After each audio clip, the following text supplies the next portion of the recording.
Hello there. Okay, today for Reference Wednesday. Good morning. Another Wednesday, isn't it? Yeah, I'm wearing a green shirt. As you can see, today we'll be drawing on paper. Good morning. It's Wednesday. You know the drill. Okay, it's Wednesday. Step right up in line. It's of course Reference Wednesday.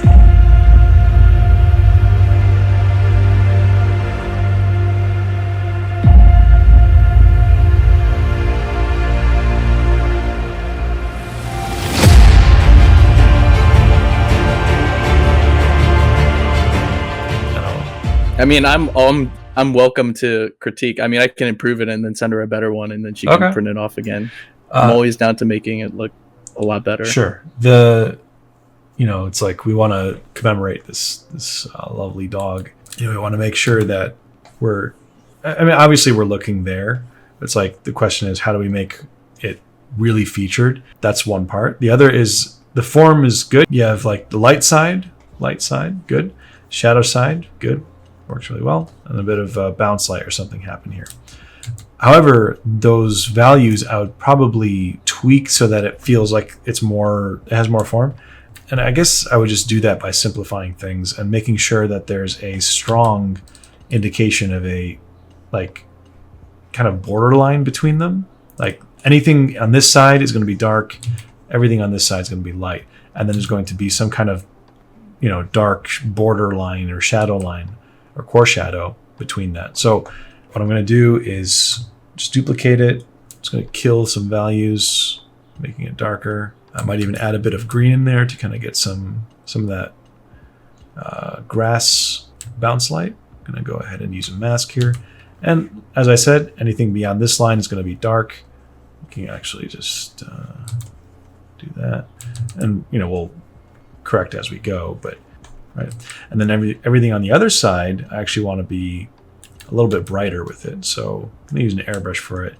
Think about feel-good colors, so a lot of warmth will help. So orange, everything that's orange, just going to put it here, and then lower the opacity.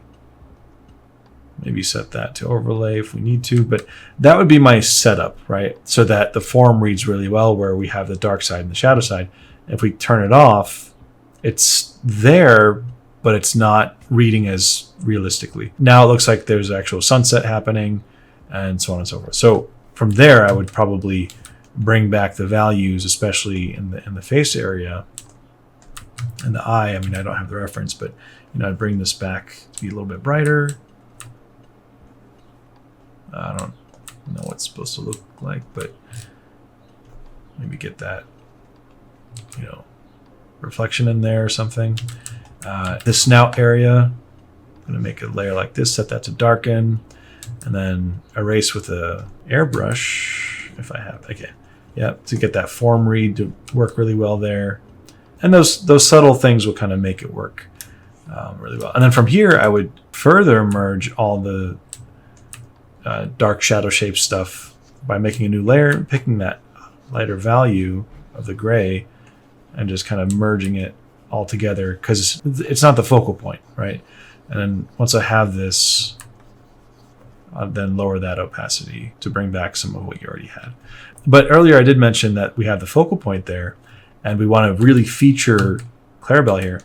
So I would take that green and kick it up to tennis ball green, because I'm sure she loved tennis balls, and then just let it really pop out to be super bright and graphic, and then we tone it down a bit with some brush strokes and all that stuff. But we want that shadow side especially to silhouette against the background here. And maybe fade out this way,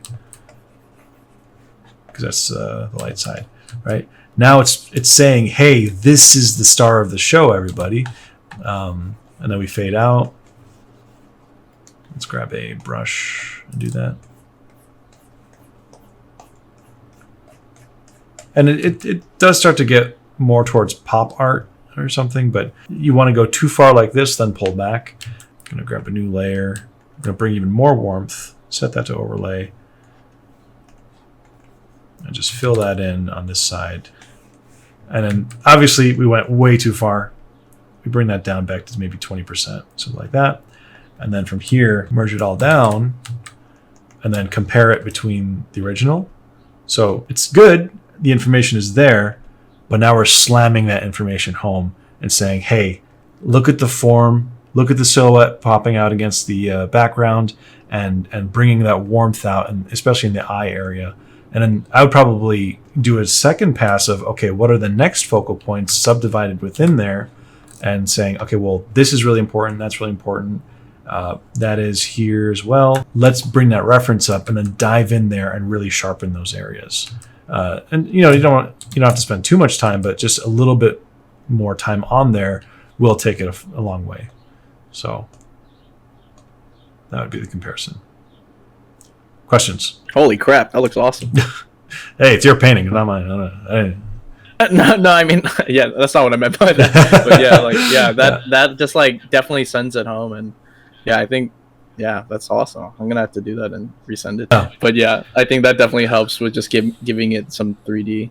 Yeah, for sure. And notice we simplified this whole area, so you don't really have to do much work there. It's just in the important places.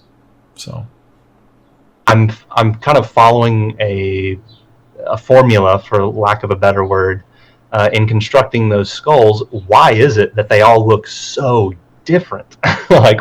You would think they would come out looking like almost the exact same skull if I was constructing them properly using the same kind of method. But it's like they're all so different, and I don't know. Just proportion is really, it drives me nuts. Sure. And I don't know if I have like the perfect answer to that, but I do have some thoughts that came to mind. And I think I might have talked about this before, but if I wrote,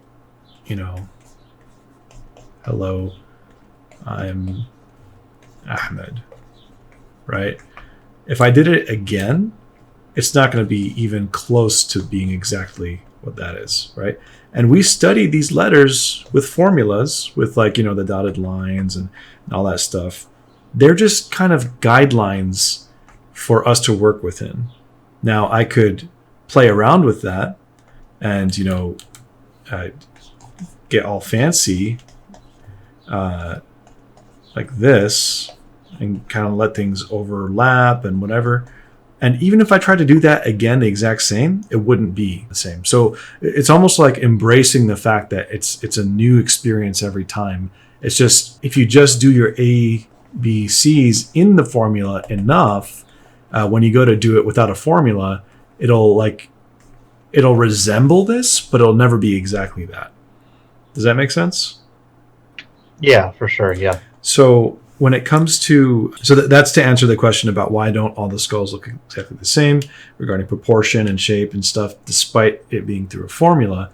I mean, you wouldn't even want it to be the same. We're creatures of variety and novelty. So I don't know. I think it's a good thing.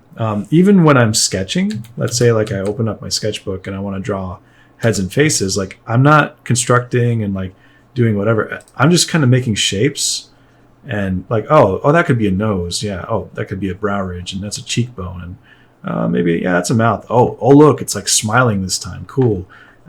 Angry eyebrows. Like, I've never drawn this exact thing before. Maybe I have, but like not exactly this way. But every time I'm letting it be a new explorative experience. And so, I wouldn't worry about trying to get it the exact same, thing every time.